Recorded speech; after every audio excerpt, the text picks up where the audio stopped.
and we're kicking off with AEW, and during this week's Dynamite, the fans were treated to the first ever Texas Chainsaw Massacre death match, sponsored by the makers of the new Texas Chainsaw Massacre game. The bout itself saw Jeff Jarrett pick up a hard-earned victory over Jeff Hardy, with horror movie icon Leatherface showing up near the end of the bout. But who was the man behind the mask?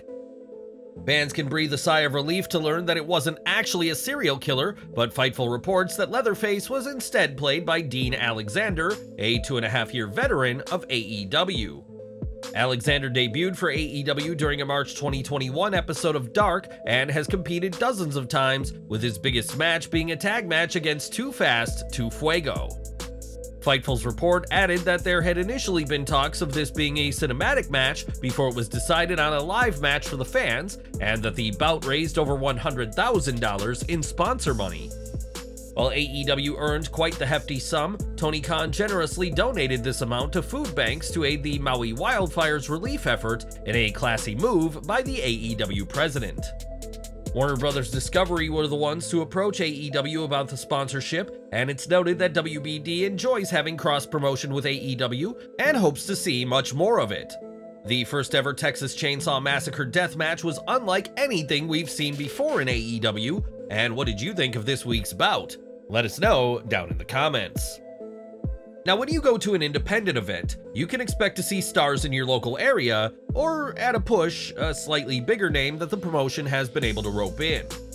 As you take your seat surrounding the ring, you probably don't expect to see a pillar of AEW and one of the all-time greatest wrestlers ever, but that's exactly what happened this week. During an event for WWA 4 in Atlanta, AR Fox was on the card, hardly a surprise given that the AEW star is also the head trainer for the WWA 4 wrestling school. What was a surprise though was when Sting and Darby Allin appeared to lay out Fox, payback for AEW's Nick Wayne, who had been attacked by Fox and Swerve Strickland at his wrestling school.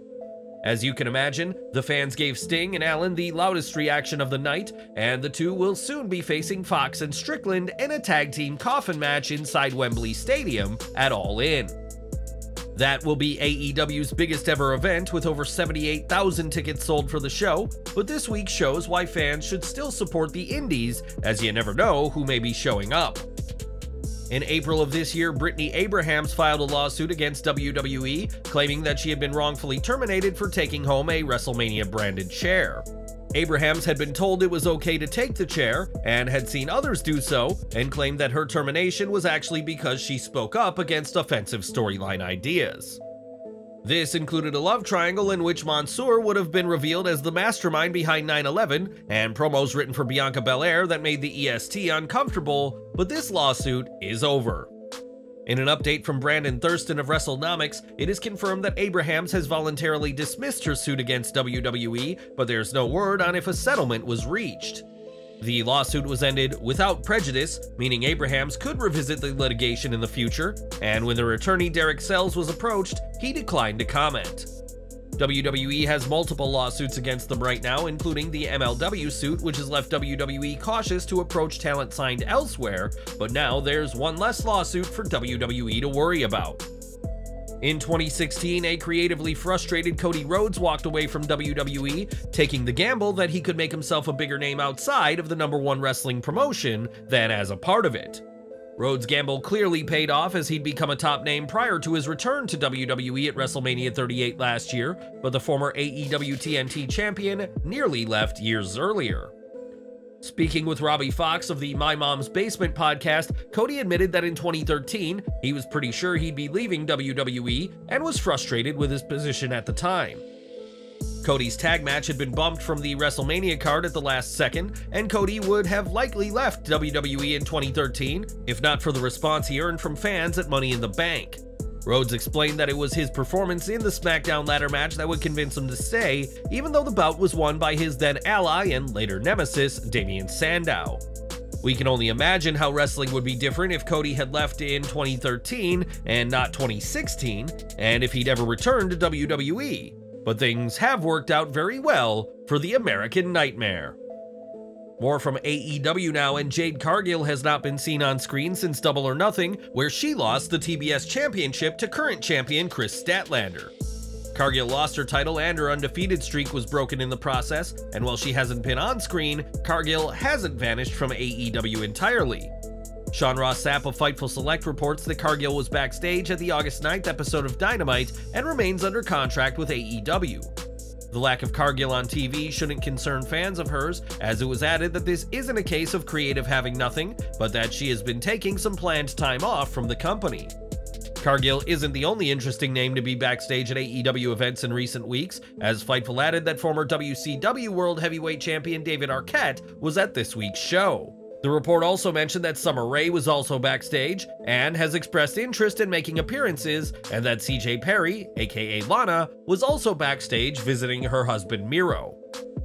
Miro has spoken about his hot, flexible wife multiple times on AEW TV, teasing that she could join him, and while that hasn't happened yet, her arrival, like Summer Rae, remains a possibility. On this week's Smackdown, Edge will return to the ring to face Sheamus, who played a key role in Edge being able to come out of retirement at the 2020 Royal Rumble. Given comments made last year, there has been speculation that this will be Edge's final match, though a source from WWE's creative has claimed that this won't be the case. Though this isn't planned to be Edge's last match, the Hall of Famer spoke to ET Canada this week and said that this will be the final match on his current contract with WWE. Speaking about retiring, Edge admitted that he's not sure what's to come in his future, and as he approaches 50 this October, he realizes that wrestling isn't as easy as it once was. While WWE has been open to older stars wrestling, the matches often fall short, such as what we saw from Goldberg and The Undertaker, and Edge will not want to end up the same way. After his emotional retirement in 2011, the fact that Edge has had matches since is nothing short of a miracle, and no matter what's next, he's had a career most could only dream of. In the 4.5 years that AEW has been around, the company has never shied from taking aim at WWE, with both ex-superstars and those who never worked for WWE taking shots. While WWE has had some comments about AEW in return, the comments from Tony Khan's company far outnumber what they've received, which has caused some backlash. O'Shea Jackson Jr., the son of Ice Cube, spoke about WWE and AEW. A fan said that it's okay to be a fan of both, and Jackson had some strong comments of his own for AEW's digs at WWE. Specifically, Jackson name-dropped Cody Rhodes as the one to start these disses, and recalled that Saraya did not want to take shots at WWE in her debut promo, but was encouraged to by AEW. The dig at WWE, in which Saraya said it's nice to finally have a boss who listens, overshadowed the rest of her AEW promo, and the British star has said that she felt awful about the comment afterwards. AEW have made fewer digs at WWE over the past year or so, at a time when WWE's business is booming, and do you think these sly comments are out of line? Let us know in the comments. During SummerSlam weekend, WWE held a secret tryout, which clearly wasn't as secretive as they'd hoped, led by the company's Vice President of Global Talent Development, William Regal.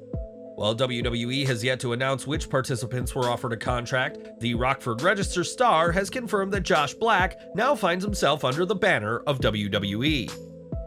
Coming to WWE with a background in football, Black is a former Syracuse defensive lineman who was cut by the New Orleans Saints ahead of the 2022 season opener. In a statement, Black recalled waiting for a call and saying that it was worth the wait, and we'll have to see what the future holds for the 25-year-old signee.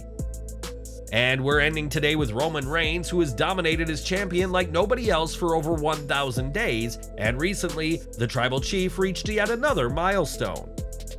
It was at WrestleMania 38 that Reigns unified his Universal Championship with the WWE title held by Brock Lesnar, and this week, Reigns surpassed 500 days as WWE Champion. In that time, Reigns has retained his undisputed gold against Lesnar, Drew McIntyre, Kevin Owens, Sami Zayn, Cody Rhodes, and Jey Uso, and shows no sign of losing his title anytime soon.